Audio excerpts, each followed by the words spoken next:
Good morning. Welcome to episode 4 of the Weekly Trail Report. The Weekly Trail Report is your way to get caught up with the activities and events that the Port Jervis Outdoor Club sponsors and supports on the Watershed Park region of Port Jervis. This is your host, Tom Faggione, every Friday morning at 7 a.m. Join me as I welcome Club President Mike Ward and Club Ambassador, our good buddy Chip, to a great discussion on the events and activities of the Outdoor Club. Good morning, Mike. Good morning, Chip. Tom. Good morning, Chip. Tom. Good morning, Mike. It's good to have you guys here. We moved the venue just a little bit, so pardon me as I kind of put my headphones down. We keep them guessing every week. Right.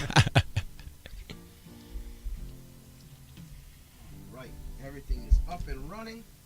And now that we're back here. So last week, we were missing a very important cog in our Friday morning show, and that, of course, was...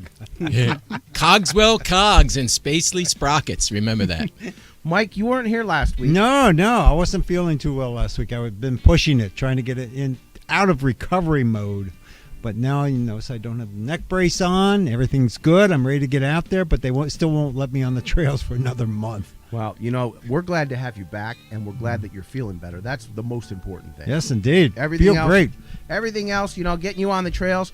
We miss you on the trails, but baby steps, right? You're here today, and you'll be on the trails in a few weeks. Yes, indeed. I'll be there. Great. I'll be there. Well, just to let people know, Mike, of course, had some very serious neck surgery, but it can't slow him down. So last Friday, it was just me and Chip. It was the Tom and Chip show. It was kind of a little bit like Tom and Jerry, except it wasn't that funny. But we're glad to have Chip back as well. He's here with us every Tom. Friday. And good morning to you. As you might hear, I am a little stuffed in the nose, so it's been a tough week for me in the head. So I'm not going to talk as much as I probably usually do, but that's okay because we have Mike and Chip here to talk. So we're talking this week about what the show is going to be about, lots of activities and events. Mike, we're going to break it down into 3 segments today. The first segment, of course, is just an update on the trail conditions and report on the mountain and the trails and what's going on.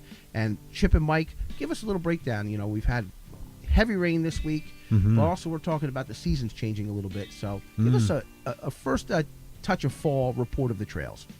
Leaves are coming down. I've been able to look at the outskirts of the trails, not actually going on them. The fear is me tripping and snapping my neck. Ooh. But so I don't go out there, but I do see them from the fringes. I do hear what everybody else is seeing. And I'm hearing that everything is in really good shape, but the leaves are beginning to turn and come down. They are. I witnessed that. Yes.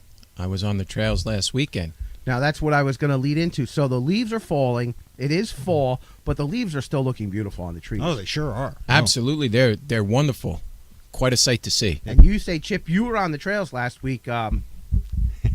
Remind me. Yeah, that's right. Last Sunday was the big hike, right? Absolutely. I took a little hike out there in the Watershed Park, taking it easy, introduction hike. It was a beautiful Sunday morning. I couldn't say enough about how great the weather cooperated for the hike.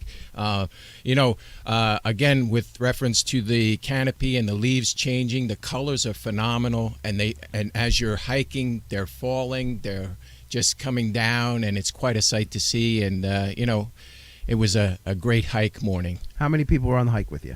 We had a small group. We did. However, the smaller the group, the more participation you can have. And the bigger the group, the more participation you can have. But it was a nice hike nonetheless, And where did you go? We went up to Reservoir, the Deer Park Dam, Reservoir 3. That's right. You started in parking lot 6, right? Parking lot 6 off Box Bomb Road, we did. And we took a nice hike around the reservoir, which was very nice. Yeah, that's always a great hike.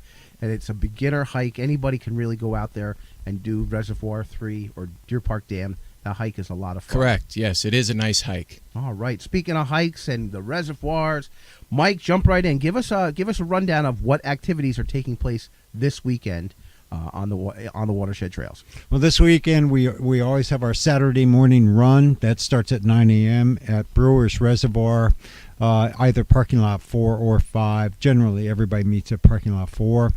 And that starts at 9 a.m. And that's a short little 5K that they run based upon the abilities of the people there. They either stay on flat road or they go on the trails. And then Sunday at 2 p.m. and I have to double check where, but I believe that it is at parking lot 6, a start of a bike ride with Ben Cheek at 2 p.m. But I have to verify the actual location. We're going to talk a little more about bikes in the next segment as well. But these activities that take place on the Watershed Trails, Mike, again, I ask every week, how much does it cost to take part in these adventures? They're free. Everything the club does is free, except when we need money. Then we ask for donations, contributions. We don't charge for anything. And we could talk about that because we do have some of the product right now in front of us here. But the club, all the activities that are listed on the website and on Facebook, yes. These group hikes and these bike rides and these activities and adventures are 100% free. No one's ever really muscling you up for money. And so you don't feel obligated to bring a big pile of cash or rolls of quarters with you. But at the same time, hey, if you want to make a donation, it's always appreciated. Yes, indeed.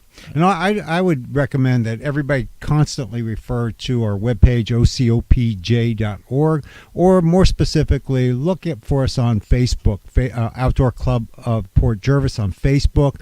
I noticed lately that people have been creating a lot of alternative sites. And so if you really want to know what the Outdoor Club is going, stick with the Outdoor Club of Port Jervis, and you'll see all that's going on. That's right. ocopj.org. What a great name for a website. Outdoor Club of Port Jervis. Easy to remember. Go on Facebook. Look up the Outdoor Club of Port Jervis. Hey, you can always hit my Facebook page. And I'm not trying to cross, advertise here, but look me up, Tom Faggione, TomFaggione. I always promote all the activities and events that the Outdoor Club participates in and sponsors, including our Facebook Live, and that's where you can find this right now. And we're going to merge that with the Outdoor Club Facebook page coming soon as I can figure that part out, which is going to be probably about 10 o'clock this morning.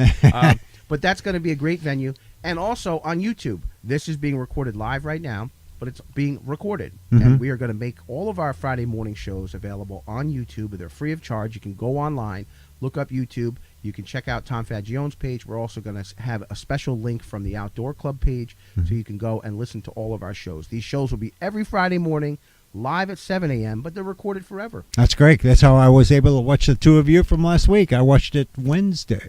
That's nice. And he did. Last week we were in a different part of our little store, and if you've never been here, and I will do the plug right now, this show is sponsored by Richard's Army Surplus. Richard's Army Surplus is 264 East Main Street in Port Jervis, the area's only Army Surplus store. Mike, you were in here earlier walking around. We got a lot of stuff. Oh, lots of stuff. Loads of stuff. Well, we've recorded this show now. This is the week number 4.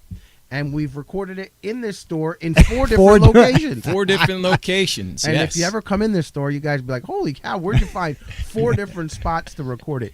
But somehow we've found a way. And next week, maybe we'll do it a little different as well. Try to keep people on their toes. Sure. And sooner or later, we're going to take this on the road. We're going to be on the trails. And we're going to do a live show from the trails. Sounds awesome. And what do you need when you're on your toes? You need hiking boots to hike the trails. And you can come to Richard's Army Surplus to do Listen that. to this guy. Yeah, I was Listen looking to at them this guy. morning. Some of them are really nice. And, Yeah. And the reason why we're at this store is kind of like what the club is all about. And without the sponsorships of local businesses and the support of local businesses, if you come into our store, you will see that we have the hiking maps on 2 locations in our store. Come in and ask. We have a stack of them. In fact, I brought some of them out with me right now. So we have the hiking maps. They're free of charge here. You can always pick them up. But, Mike, you can also tell us that I promise you one thing. The next maps you get, you will be the first one to get the newest map. How about that, huh? I'm pumped I'll for make that. sure of that. Now, these maps... We'll even post it here so I'd people love it. can see it. In fact, we're going to talk about, we're going to talk maybe later on in the day about some bigger maps and some other mapping opportunities, because I think we really have something great here. But if you come into the Army Surplus store or any one of the other businesses, so many businesses downtown, these maps are readily available. They're on display. And if not, you just ask the storekeeper, and they'll give you the map free of charge. Yes. And then go on out and attack the trails. Now, the one thing our map lacks, Mike, Yes. one thing. Lamination. Well, besides lamination, Lamination. is a little black colorization, and that, of course, would always be courtesy of our good buddy Chip. And Chip is always at the ready. Oh, that I'm always at the ready to enhance the quality of that map. Now, For those listening and haven't been around, Chip is dying for somebody to ask him for an autograph. It's been a couple of weeks now. And it's almost Halloween, so dying is a good phrase. So your opportunity to meet Chip and meet Mike, if you're not on the trails hiking, because Mike's still laid up, he can't actually be out there. And if you see Mike on the trail, I've already had people report it to my wife when they see me on the fringes. Mike sightings. Oh boy. He's lifting that stuff. I'm restricted to 10 pounds now. All right. I went up from 5 pounds. I'm up to 10. Well, It's good. That's slow good. and steady It's good. wins the race. That's it. But if you guys that are listening want to come out and actually meet Mike and Chip, you guys can for just the next couple weeks, because it's the That's season's right. almost over. Saturday mornings, the Outdoor Club is out there promoting themselves. Where are they doing it? We're at Farmers Market on Pike Street. We're there every Saturday morning. If you want to come early, we always set up between 8:30 and 9 o'clock. Farmers Market opens at 10 and closes at 2. And then on the 13th is the last day of the Farmers Market. And Sarah, Sarah Worthy, who is in charge of the Farmers Market, is having a nice little gathering and fundraiser that day. Sarah's been great. Oh, she's for the been last great. couple. She's of been years. awesome, yeah. She runs the farmers market, and she's been encouraging so many of the merchants that are set up. And without her being there, she makes it fun, and you want to be back. And she's done a great job. So just a couple more weeks left. Go down and say hi to her. But you can come down. And how will we know which one of the many stands there is the Outdoor Club stand? If you miss it, you're blind. I'm telling you, it's Well, the green tent, the big green tent, the one that says Outdoor Club of Port Jervis. Oh, but to help out, I think we could put Braille on the ground. If you had to, we would. Arrows pointing. You know, you mentioned the green tent. So many people have these pop-up tents, and they're usually white or blue or red. The Outdoor Club tent is this bright green, and it has great lettering on it with a nice logo, the Port Jervis Outdoor Club logo. And at the table, you can pick up free maps. But Saturdays at the farmers market is where you can really meet some celebrities. You can come down and talk to Mike, and Mike will get He's you the signed biggest up. celebrity. This guy's the biggest celebrity. Yeah. No doubt about it. But you can meet Mike and talk to Mike, and Mike will give you a little bit more details about the club itself. Of course, the club is a nonprofit organization. All of our upcoming projects. And no doubt. And also, if you're interested, and it's no pressure, you can sign up on the email. And in that way, you're part of an email list. And the best thing about it is there's no solicitation. None of the emails are being sold to Google or Amazon or anything like that, or the government. These emails are a way to communicate with the people who are interested and to let them know about the club events and activities, right? Yes, indeed. And when you're done with that, and you think there's not anything else you can do, well, there's one other thing you can do. Become a member. That's right. There you go. And Become you a can member. Become a member. In fact, for the next 2 weeks, because that's how many weeks are left of the farmers market. If you want to become a member, come on down to the farmers market. Cost you $30. 25. It's going to cost you $25. 25. $25. But if you 25 for membership, $5, we'll give you a T-shirt. $5, you'll get an Outdoor Club T-shirt, and these T-shirts normally sell for $15. So for $30, you're going to get membership and a T-shirt for the Outdoor Club. So come on down and become a member, and you can be part of a great organization. And all that money, Mike, where's that money going? Is it going into the coffers of big government? Is it going to a big corporation? Where's the money going? No, as a matter of fact, we've been separating out our contributions and donations so that when you are a member and you put in the money for $25, that actually is helping us build the maps, print the maps, get the T-shirts, get everything. We don't really make money on these things. They cost us a lot of money. But it is advertising for us to get everybody to know the area. Most of the monies that come into the club are going to the benefit of all people to have the trails, all the amenities refurbished, help building the trails with tools and materials. No one gets paid, so none of that money goes to any individuals. It's always to goods and materials. And we'll talk about that right now as we go into segment 2. Segment 1 is our intro, talk about what's going on, talk about the trail, the conditions, and the report. But now we're going to talk about some of the people. And on Wednesdays on the trails, there's a very special group of guys and girls. And now that the season's getting a little bit cooler, it might be a great opportunity to see that Wednesday group get a little bit bigger. Yeah, and I saw the pictures. I've been wanting so badly wanting to go out there because I've been out there just before I had to go in for this surgery. I went out there taking a look, and the guys are doing such a tremendous job. In fact, I won't go into it, but that's how I found out I needed surgery. Was one day I went out there to help them. But now these guys on Wednesdays, they got a special name, special crew. Yep. It's called We Dig Wednesday. We Dig Wednesdays. I dig Wednesdays. It's a cool Yeah. name, right? I dig Wednesday as well. They literally dig. They dig into do. the earth. It's led by Adam Hubbard, who is, I like to call him our master builder, but more than that, he is our master designer and builder of our trails. So building is one thing, but designing, that's a whole different realm. Design, it's all about the feel, the flow, and he is so tremendous at doing this. It's And almost like he's one with the earth, Mike, isn't it? It's like he's tuned to the earth and makes a decision. Let's turn the trail here. Let's make that way. This will be great. Cosmic chip today. I tell you what, I don't know what's going on. No, but Adam Hubbard is the leader of this We Dig Wednesday. Sean Kolvenbach, Tom Moran, so many people there that have supported the club, supported the trails. And the sad part is we need to get some hikers out there. We need to get others involved in the dig. Right now, it's predominantly the bikers that are doing the hard labor of this. We need to get the others of the club involved in this. Now, let's maybe break it down a little bit, because you're talking about super hard work. You're talking about moving heavy earth, rocks, and stuff like that. Maybe some other people, maybe they're a little intimidated, saying, "Oh man, I don't know." Yeah, and that's the thing about We Dig Wednesdays. There's always something there for somebody to do. It's not necessarily pick an axe and shovel. It can be you're just simply weed whacking or cutting limbs. How about now? The fall is here. What else could you do? Raking leaves, blowing leaves. In fact, that's the one thing that's really been bothering me is that now that the leaves are coming down, when they start, it's one thing, but all of a sudden, whoosh, they all come down. Yeah. We need to clear that. Why? We are trying to keep everything natural. It's all about safety. If you have wet, if you have leaves, it's going to be slippery. We want to keep the trails as safe as possible.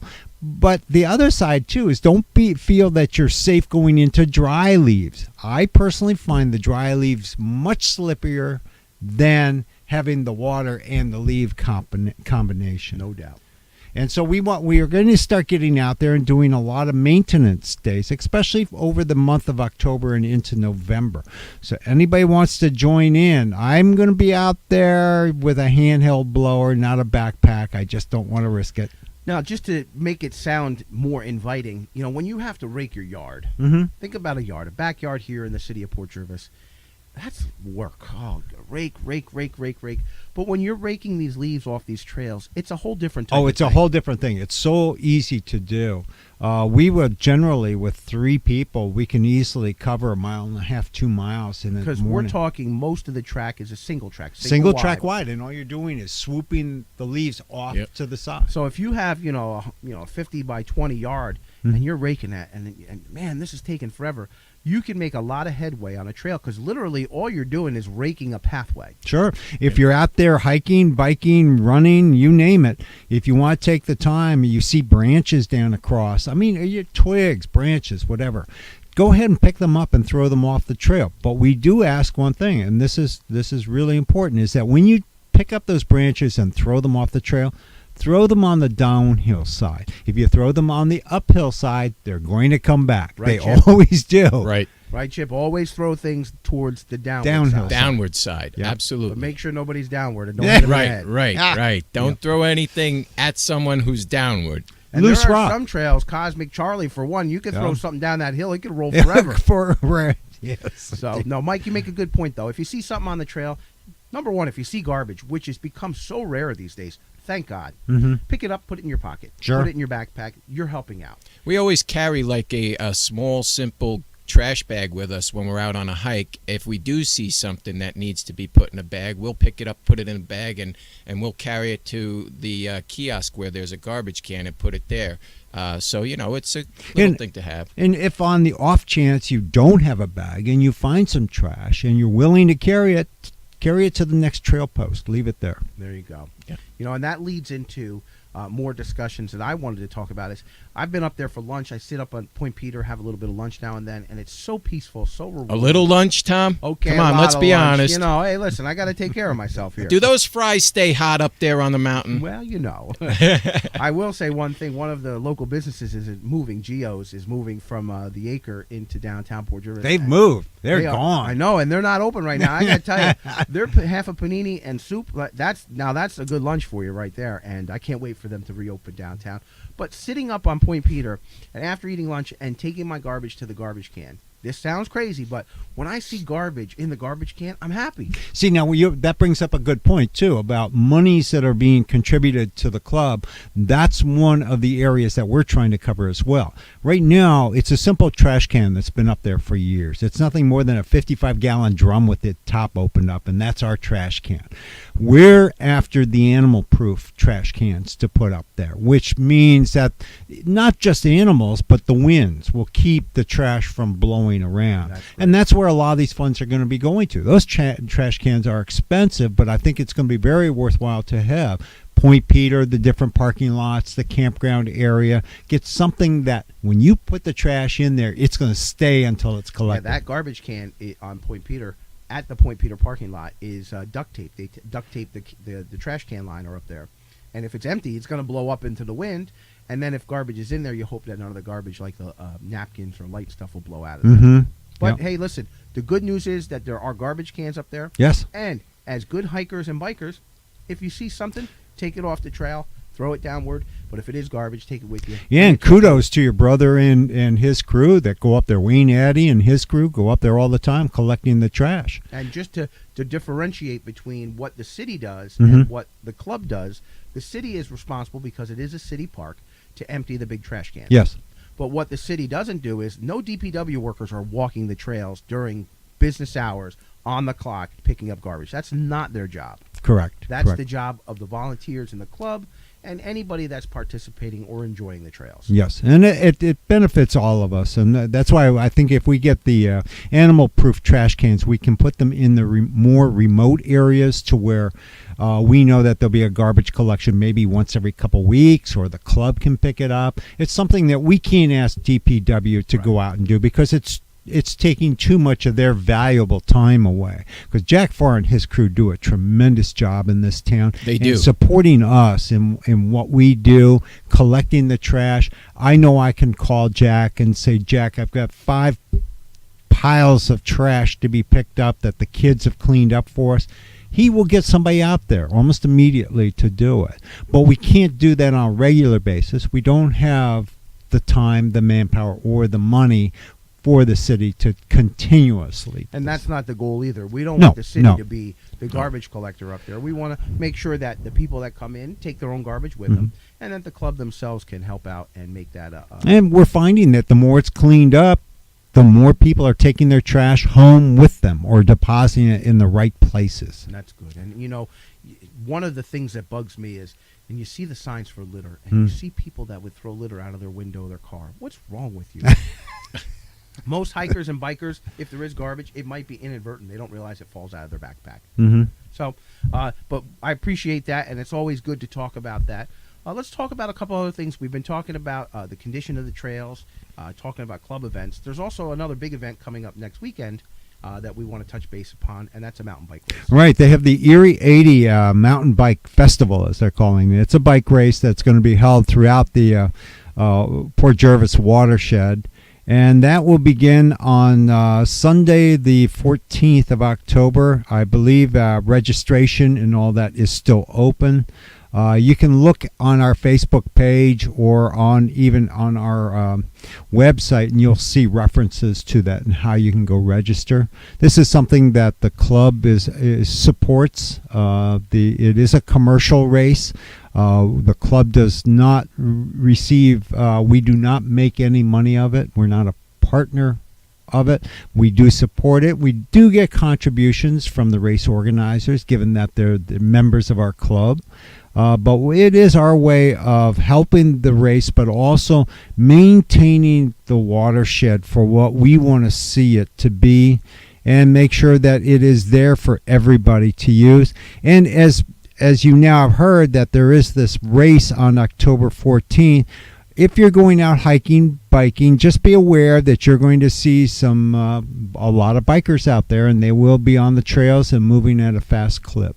Now, this big mountain bike race, this isn't the first time this has happened. No. And this is one of the things that, Mike, you and I were talking about. The club itself, the Outdoor Club of Port Jervis, sponsors all the free events, the hiking and biking events that take place every weekend.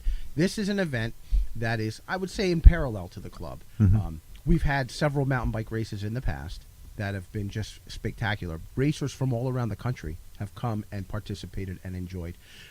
We also had a mountain bike race that the Military Academy at West Point put on. Yes. So the club isn't always doing, how do I say it the right way? They're not always the ones that are running everything up there, but the club is always an overseer. Is that correct? What it sounds That's like? correct. That's correct. So, Chip, you've been kind of quiet this morning. Have I?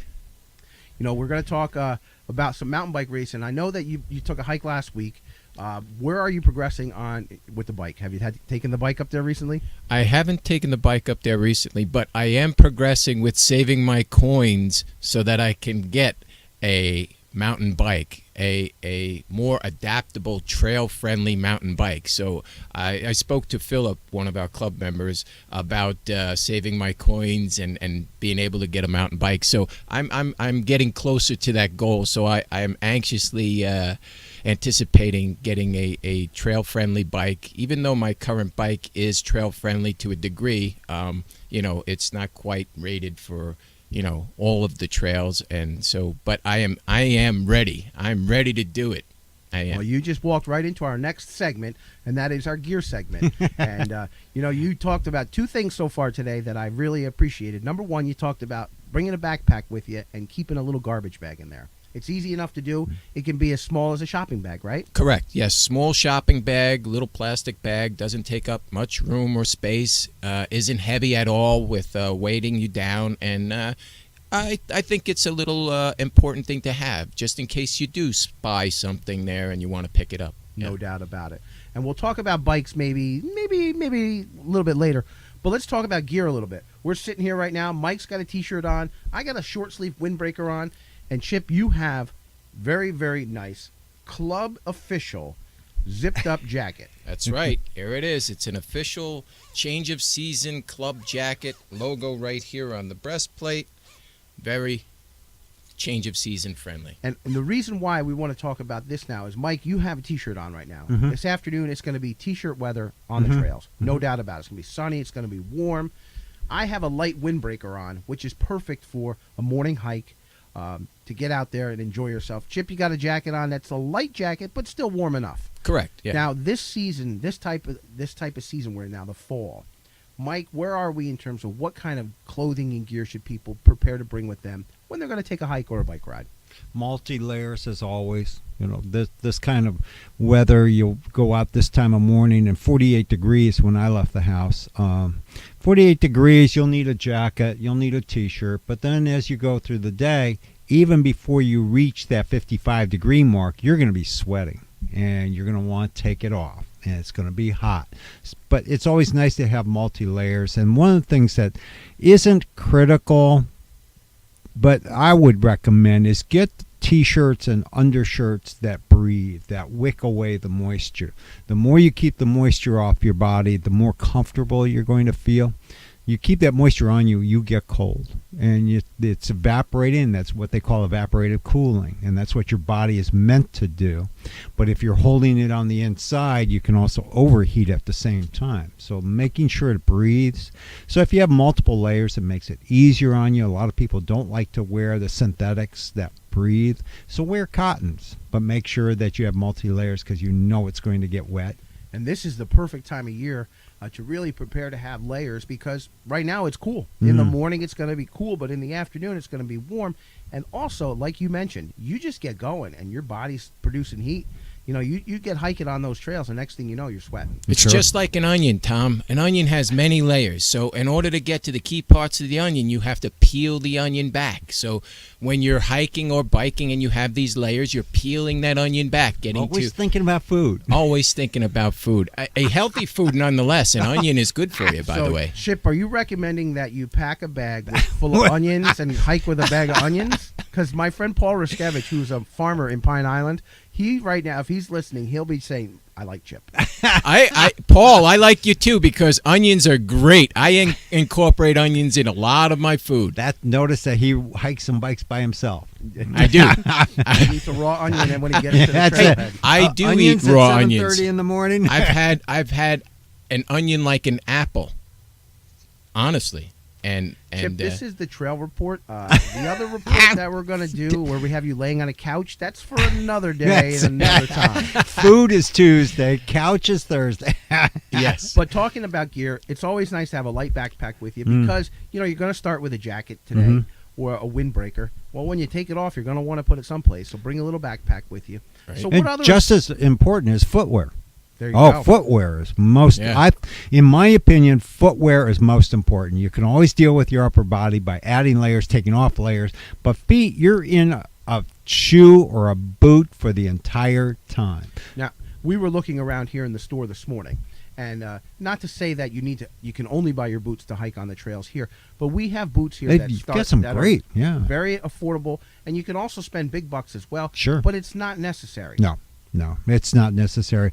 Once again, think about your foot is the same way as your upper body, layers. So you want a boot, you want one or even two pairs of socks. 2 pair of socks. I tend to wear 2 pairs of socks because I wear 2. What'll happen is I'll use a very thin layer on my skin, and then I'll use the thicker layer outer, knowing that the moisture will go through it. Now, sometimes you'll have boots and shoes that don't want to breathe. So having a double layer is important because that moisture is in your foot, and that's where you start getting wrinkly toes, is that when you get home and you take off your shoes, you find yourself with wrinkly toes. You know that you're not getting the right breathing of your foot. It's like when you were a kid and you were out there swimming. You spend all that time in the water and you come back onto the beach. You're a big prune. And you're all wrinkled up. And it's the same principle. Yep. And so, most people think about going hiking. Oh, I got to get a pair of hiking boots or a pair of trail shoes for running.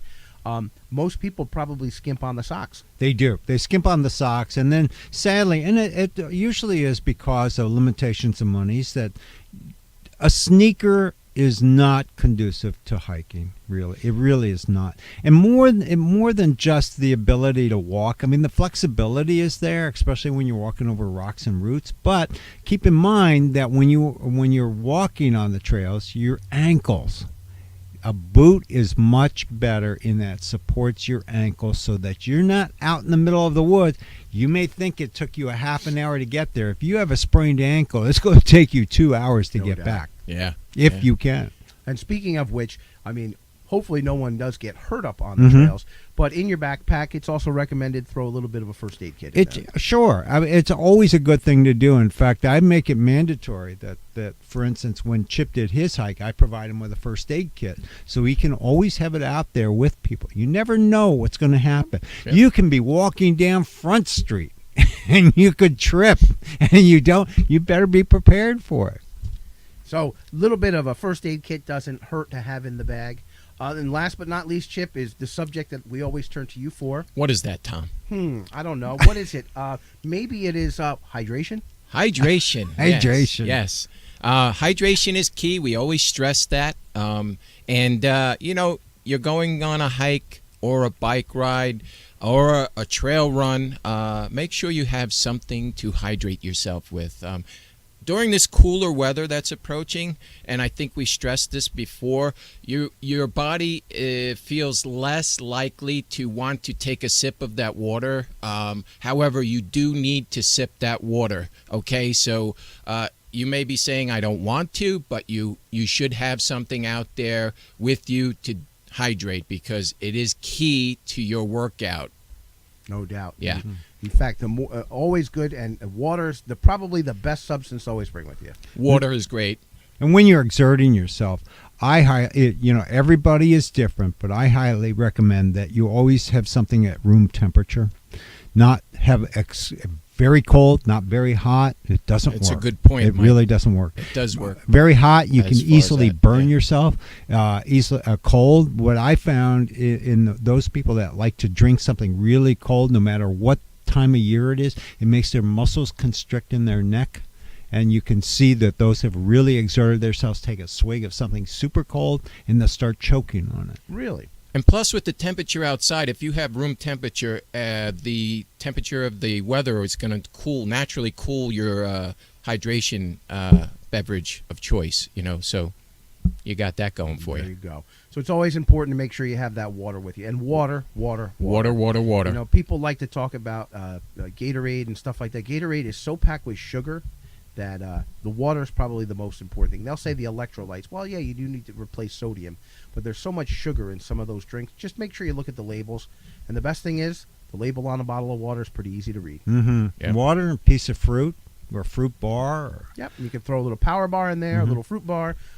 Chip usually, packs his backpack with summer sausage and Well, Well, Jennifer used to bring the orange slices all the time. Yeah. It's great. You put a variety of stuff in there. I mean, I've had hard. Here we go. Here's the smorgasbord. Listen, you know what? I'm thinking about becoming the guy with the sandwich board around my neck up on the trails, just like they do on the golf courses. The guys drive around with the, coolers and stuff, offering different items. Well, I'll be the guy listing what I have in my backpack on a chalkboard.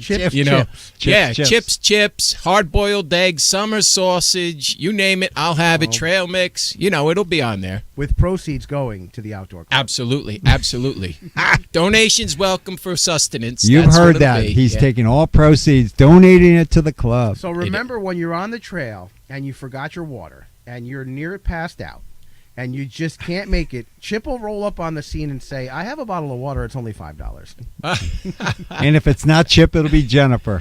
Yeah. The two of them could feed an army. No, it's good. And you know what? The hikes that we've taken and people, when you break down the hike and you take a break in the action of the hike, it's always fun to talk to them. Hey, what's in your backpack? What'd you bring? Hey, listen, you can swap it out too, just like the kids in the cafeteria. Oh yeah, school. it's the same exact thing. It's like very social event being out there, and everybody sees what they brought as far as a snack, and they're very happy to share. I'm always happy to share and eager to share what I have. If someone didn't bring something and they say, "Oh, do you have a spare apple?" Absolutely, I always have. Bam. Right.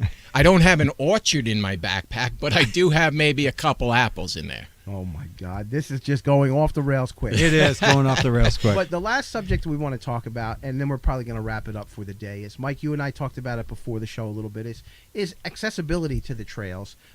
We have met so many people at the farmers market, and people of all walks of life, of all age groups, and of all abilities. Mm-hmm. And it seems to me the takeaway is that some people might have questions as to, I don't know, can I do the trails? Sure. What's the accessibility? It's always been a concern of mine, especially when we do. I think one of the advantages of taking the tent and being in locations, and not just a tent too, a table set up at the schools or wherever, and we're passing out our literature and meeting all the people that looking at the maps and really getting interested in getting out there on the trails.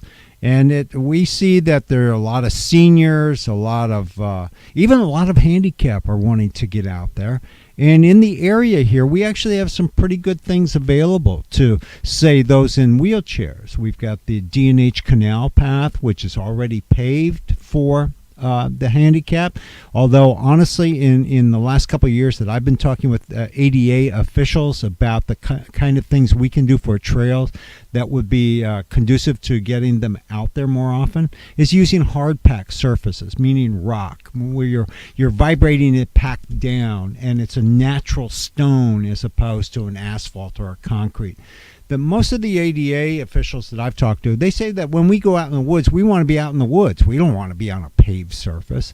And there are trails in the county that are set up that way, like the Heritage Trail. Sure. That's an asphalt trail on a road bed. That's understandable. It's a lot of use.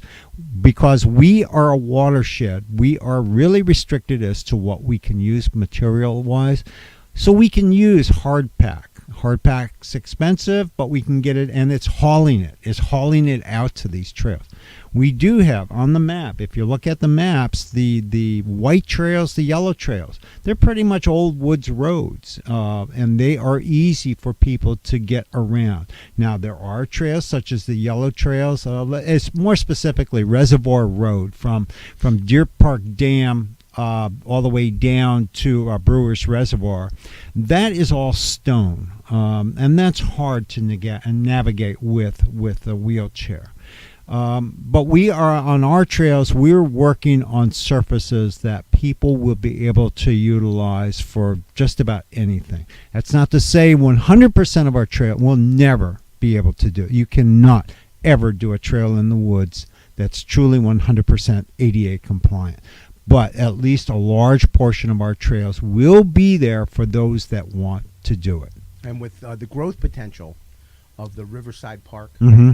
and the I was going to beach touch on down that. there, Yep. I'm sure that when you look at getting more people to want to come out and explore Mm-hmm. the trail experience, Sure. I mean, we've got one thing that works against us in the sense that our grading, because we go from an elevation of 475 feet up to 1,200 feet, you're never going to make that compliant unless you get elevators or escalators so in there. the balance is between keeping it as an outdoor adventure environment, Mm-hmm. but also making it as accessible as possible to reasonableness. Yes, and that's a lot of our trails are just that. You can, for anybody, but then there's vast miles of trails that cannot ever be that compliant. So what we're doing is and you've heard us talk about this before, a pump track down at the park, down at Riverside Park. Now that is a pump track. I met with our gentleman Jim Delavale, who is the designer and will be the builder on this track, and we're actually building one big track, but it's really two tracks. One track that people with bikes, be it 2 years old or 90 years old, will be able to ride and get an aerobic exercise on. These are not trick tracks. These are tracks that are undulated mounds with banks that anybody can ride. This is the track that Chip and I are going to just be all over. That's Oh, right. yeah, we're going on it. But man. connected with it is actually the one that I've earmarked for a Chip and Tom trail, which is the beginner's trail, the training track. And that will be compliant for anybody to use. That could be a nice plaque, the Chip and Tom track. How It about just that? takes a few dollars out of your pocket and you can have any plaque you want. I'll look into that with you, Tom. By the way, you know. hard-boiled egg prices just went up on the mountain. So in addition to that, the whole thought behind this, T.C. Crawford introduced me to the pump track about a year and a half ago. And I really found this very intriguing. And so in developing a pump track down there at Riverside Park, this is beyond the baseball diamond, that we could get kids, adults, to learn how to ride bikes on tracks. And It's a lot different than just riding on it's Main a Street. lot. That's right, and it's safer than riding on Main Street. So we get them down there. We train everybody how to ride bikes, either on the training track or the fully implemented pump track. Once they get trained on that, now they go to our phase 2, which is the woods trails that we will have down at Riverside Park. There's a whole section of woods down there. We don't have to do any tear down of trees. We don't have to do any vegetation. How much land is actually down there? The Riverside Park is just around 40 acres, I believe. 40 acres. Yep. And then there's 20-some acres from where we're planning the pump track and down. This would be southeast. This is around the bend of the Delaware River. There's about 22, 23 acres down there, and most of it's wooded. I was going to say most people that live in Port Jervis Mhm. that have gone down to Riverside Park for an event or just to go down to the park and hang out, Mhm. they probably don't realize how much more land there is. That's right. And for a long time there, it was an area of blight, let's say, that there were the elements of our society that were living down there or abusing the area down there, and we've cleaned that up. The BOCES summer youth group, we took them down there this summer and we cleaned it out. Now, the homeless were moved into other locations to where they could be better tended to than sitting on the side of a river. And the BOCES kids, we went down there, kids as I call them, they're really a young group, but they went down there, cleaned up just all these acres. We had tons of trash that Jack Farr came and picked up. If you go down there now, it's spotless down there. And this is all city property. It's all city property. All down there right at the riverside. And it's waiting for this proper development. Yes, indeed. And this is the next extension is one day having a whitewater park down there, and that's something to be discussed at a later date because so many people misinterpret what that whitewater park is. It's not a slide and fun plasticky park. This is something that's natural in the river as opposed to being on land. And so we're looking at from the shoreline up, what can we do with this area? Right. And that's where the pump track comes in, the trails come in. Let's get some wooden docks down there that people can fish in the river. You know, we're in Port Jervis, unless you are standing on a dirt bank, where can you fish around here? And it'd be nice and the whole point is that where we started off on this was about ADA compliance. Being able to get the senior citizens, the ADA, handicapped people to be able to get down to the river, get on some trails, will make everything down there to where everyone can use them. It's training for then going up into the big park. I take it a step further. Chip, there's a fitness loop in Port Jervis, and it is a There 2.3 mile loop around town. You just walk around, and it has nice little signs. Healthy Orange and the city of Port Jervis work together to put the signs up, and you see plenty of people. I know, like for example, staff at the hospital every day at lunchtime, they'll do the fitness loop. This whole trail system down at Riverside Park is another way in which people at lunch, after work, or if they are seniors, or maybe they've never been up to Point Peter and they find it a little bit intimidating. Oh boy, the mountain. I don't know about climbing on the mountain. Well, come on down to Riverside Park. You can take a hike down here. You can see what it's like to be on less than pavement and get a taste of what it's like, and then maybe one day transition up to the trails. Chip? Exactly. And help make this happen is that Bill Schill, who's a great guy, a character about town, and somebody I really dearly love, is that he presented to a lot of citizens in the area his idea of a trolley. And this trolley is nothing more than a powered bus that looks like a train car. And I've now taken that on as a personal project to make the club make happen. And that is, the idea is these trolleys will have on the front of them, we'll have bike racks, on the back of them, bike racks. What that does for us is allow many things. Let's say the pump track down at Riverside Park. That's going to be a bus stop. That bus stop will pick up people because just beyond the pump track are going to be community gardens as well as parking areas. One thing that we're short of in downtown Port Jervis is parking areas. And everyone knows one of the great debates about downtown is parking meters, parking garage, the unused property behind the train tracks. Riverside Park, it's already there. We can already park people there. So let's make my intent is that as president of the club is to have the club push forward to make things happen that we can have happen now, that can be developed into something more permanent later on. But it's like the Whitewater Park. People have waited 8 years for this.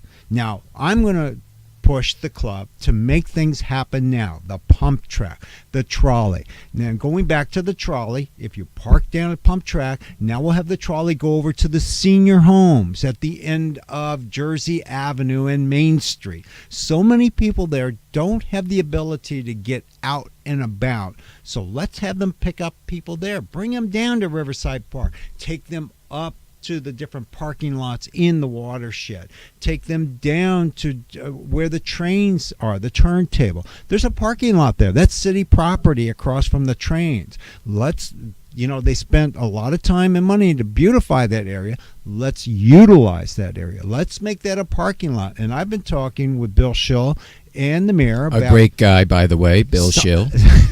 Someday... maybe And the in mayor's a good guy too. Oh, Good yes, guy. of course. The mayor is a good guy as well. maybe Sorry, having Kelly. an idea down there of the trains, not to go in detail about, but hey, let's put a club office down there. Let's have a central location to where we can have a club office to where we can distribute materials and meet on occasion. So we're looking at different possibilities down there. But going back to the trolley is to make a roundabout trip to all the different parking lots in our watershed and our different areas downtown to where out of towners can come in and park their cars safely. Well, I will tell you a couple of things that I find very exciting is that there is, just like the track record that you and the club have demonstrated for the last couple of years is just tremendous. Taking a concept of, hey, let's put some trails up on Point Peter and going with it in a very professional way, in a non-taxpayer funded way, and proven results. Right there, that gives you instant credibility. Taking that a step forward and saying, let's look at the park down at Riverside Park and let's see and utilize that property at the least impact to the taxpayers. The idea of a whitewater park, is a huge concept, and I know there have been sketches and designs, and I know that the ticket price is millions of dollars, which is a lot of money. We're talking about developing property that the city already owns, building trails that don't require huge outlays of money. Correct. And it's almost, for lack of a better phrase, and I never like the term shovel ready, but it almost is shovel ready. Sure. And something like a pump track is so I won't say it's easy to build, but it's one of the easier projects that you can do. It takes money. That's why we're always fundraising. We have specifically set up jars, sales of things that are going for the club, for the pump track, for the campgrounds. We're divvying up the monies for the specific projects. We're not saying everything that goes into the coffers is going to one project. No, we're not doing that. I don't want to see our club do that. I want to see that general donations and all the contributions are going to things like developing the maps, getting those out, getting promotion out, putting at the entrances to the city.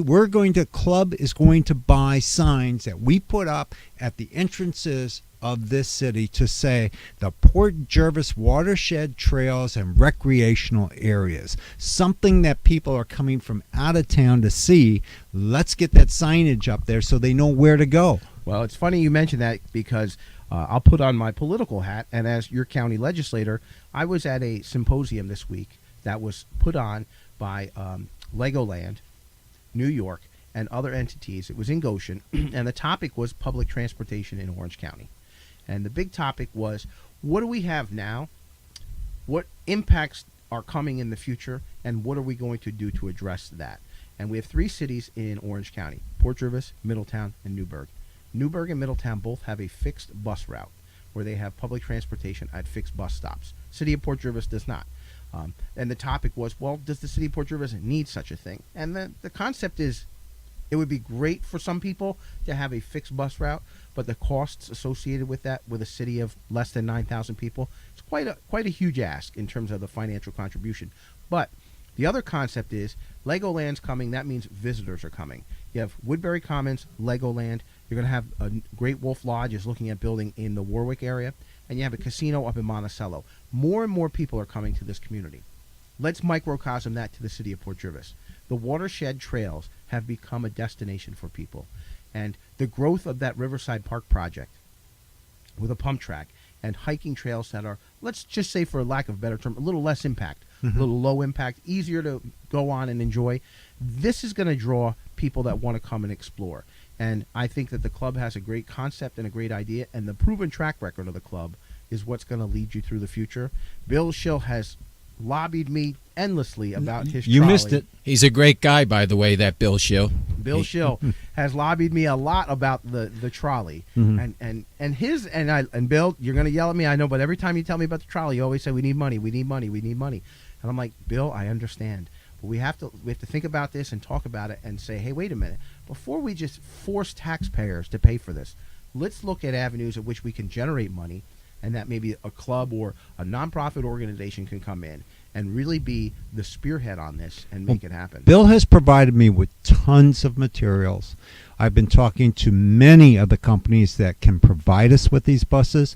It's not out of reach. It really is not. No doubt. Without the bureaucracy of saying we have to go through this, we have to go through that. As the club, we can make this happen without that. We have the insurance, we have all the coverage we need. We can get drivers, we can outsource it. We can go to, say, as an example, Quality Bus, hire their drivers off hours or during the summer months when they're not working to come in and drive these buses. And the whole idea is to make it a planned route, that we do have a circuit. I've actually drawn it out to say, here's how we can do this, that it's one bus stop. You're hitting this bus stop every hour. And with 2 trolleys, now you're getting these out-of-towners or even the locals to go downtown and get on another bus to circulate down there. Divvy it up to where we can share the parking spaces, all the different businesses on Front Street and Main Street and Pike Street. Make that circuit. Let the people get out there and see these businesses. Because right now, a lot of people come into town and they'll go right down to Front Street and they'll turn around and leave again. Well, let's have it so that we can get people out and see things. And that's what the club is all about, is promoting what we have. Well, destination tourism is a very big thing. Big thing. And for people to leave New York City and come to the city of Port Jervis, and you want them to stay for 2 or 3 days, you want them to explore, you want them to obviously shop with the local businesses and stay within the community, no doubt about it. And with the club's track record, I think that this is a very promising endeavor, and it's going to take baby steps to get there.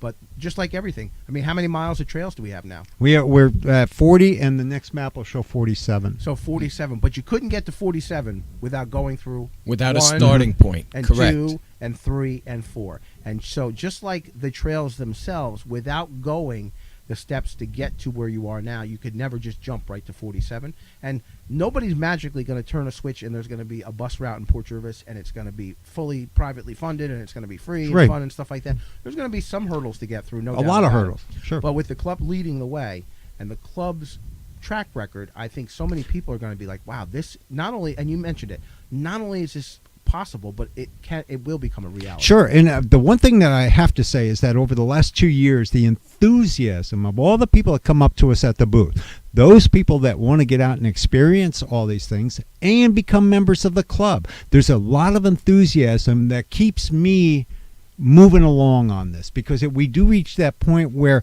it becomes kind of stagnant to where you might have 200 members but only 4 people maybe doing all the work, but we now have a lot of enthusiasm and a lot of interest. We're getting graphic designers who want to help us. We've got planners on maps, building maps. I've got companies calling me that want to incorporate our maps into internet devices that will allow a lot of communication between governments and individuals and businesses.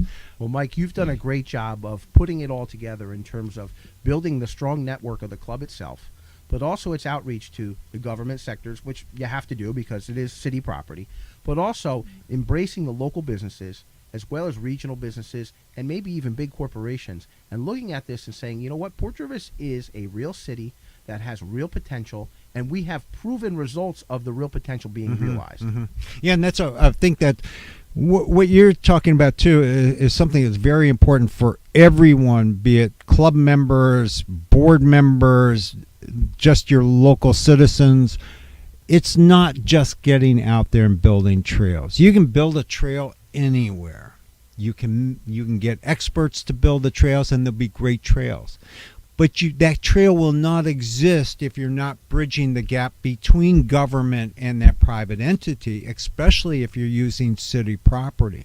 It's really difficult, and it takes a lot of time talking to government officials to get not only it's the hardest thing is financial support, but if I can get their intellectual support, if I can get the backing of a lot of these people, that makes a difference. The money comes later. It always comes later. You get the interest, you get the power, now you can get the money. And it really is critical to bridge all that together. And it's not just going out and building a trail anymore. It's building a community of recreation that everybody supports, desires, and are thinking ahead of doing something else. It's a vision. It's a vision, Tom, is what it is. No doubt about it. Like you touched on it and Mike touched on it, when you have a vision and you put it into play, it starts from one point and develops. It snowballs. And I think what we have here in Port Jervis right now with the Watershed Park trail system is so positive and beneficial to the community and to the public and the people who come visit this great city of ours. They will see it in full effect, being demonstrated to the degree that they're going to say, I'm impressed, I want to come back. And they're going to tell other people. And that's what's happening. It's snowballing. And it's just a great thing to be a part of. Chip, you're so right about that. And I will put a little jab out there now. I have to. I just have to. He has to. Here we go. He has to. I'm waiting. And he's waiting. It's football season. And here in Port Jervis, football's been kind of tough this year. The team's been taking it on the lumps. But you know what? The kids come out every Friday and they play hard, and we always root for them. We have the most historic high school football team in all of New York State. I would argue all of America. I'm a proud alum of Port Jervis High School. I played football on the team, and I'll always be a fan. Well, there's a certain rival we have. Many people might know.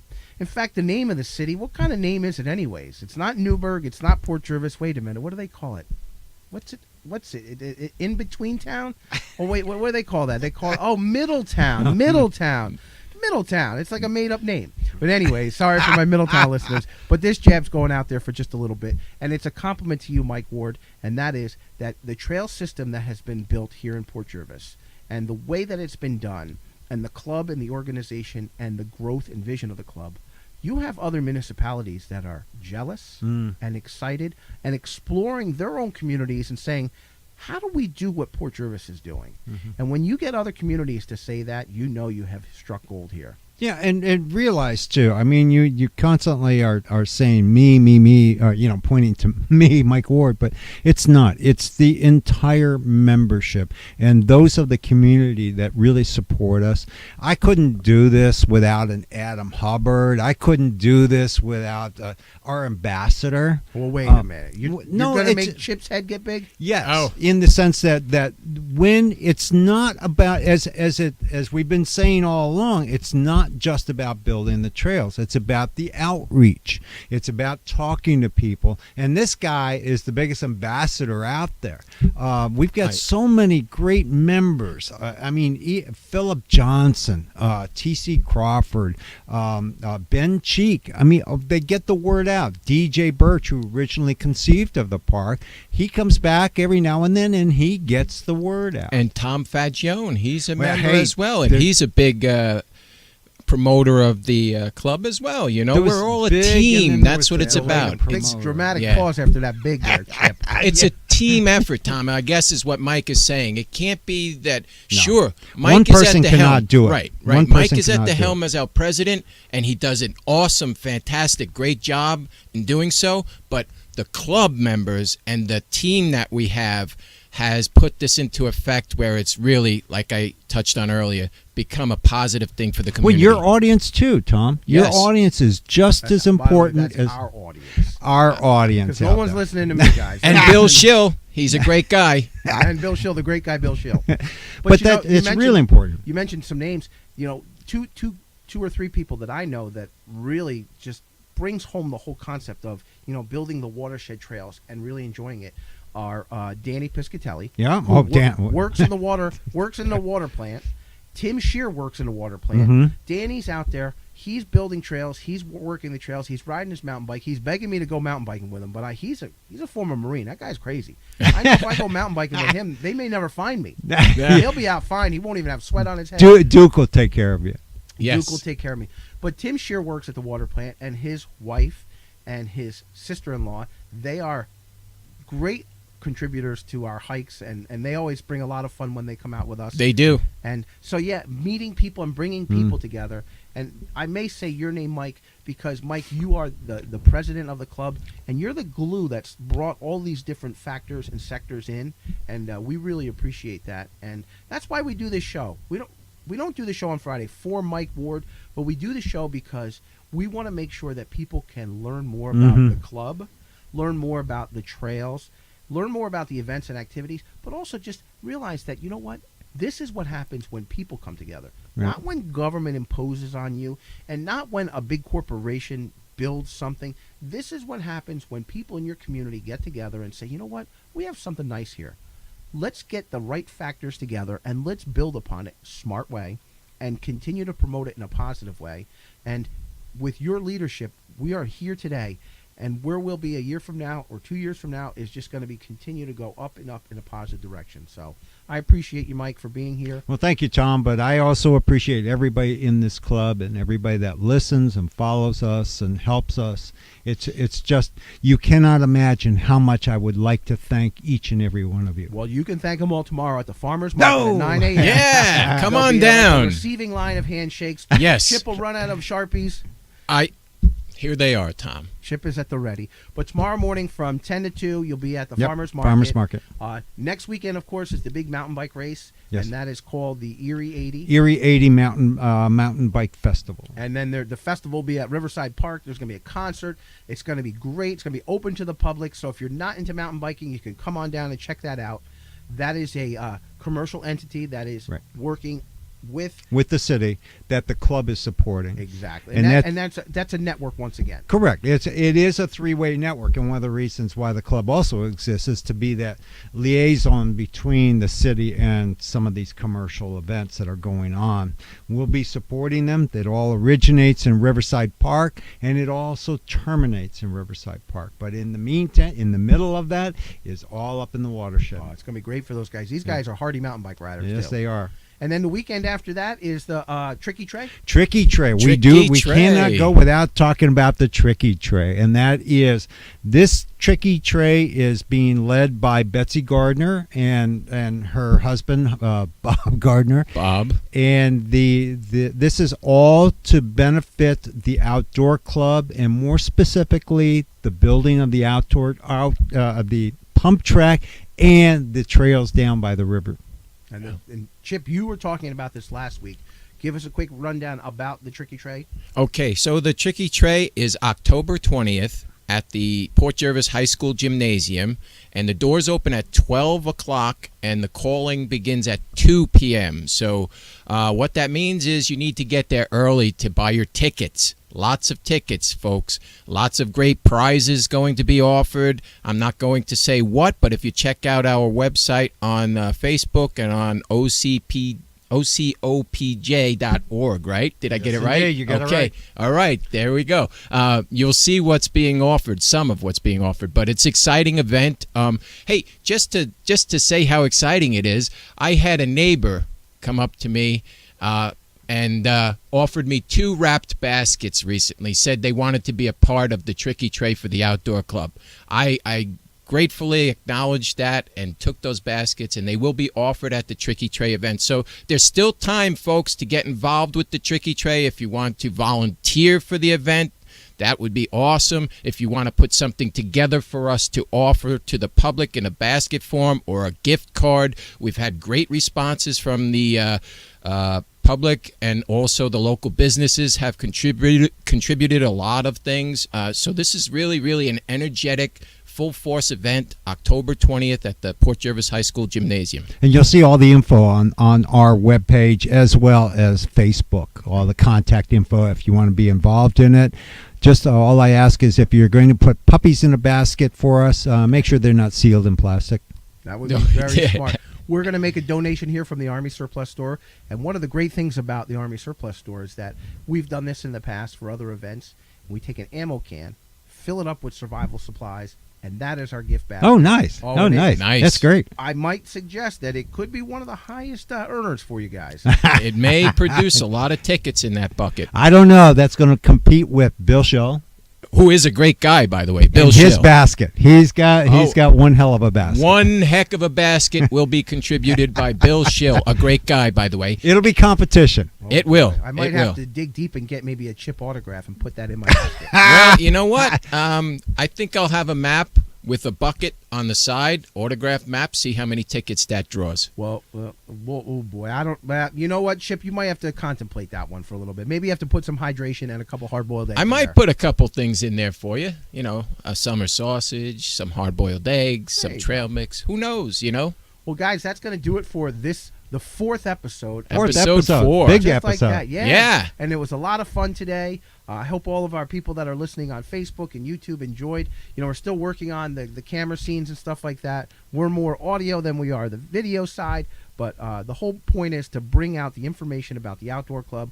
I want to thank you guys for joining us. We'll do it again next Friday. And click on Facebook. Yes. Boy, I've heard more things about it. Yeah. I have. The people have clicked that like, and I hear all about it. Well, guys, have a great week. We'll see you next Friday. All right. You Thanks, got it. Tom. Thanks, Tom. All Yeah, right. You too.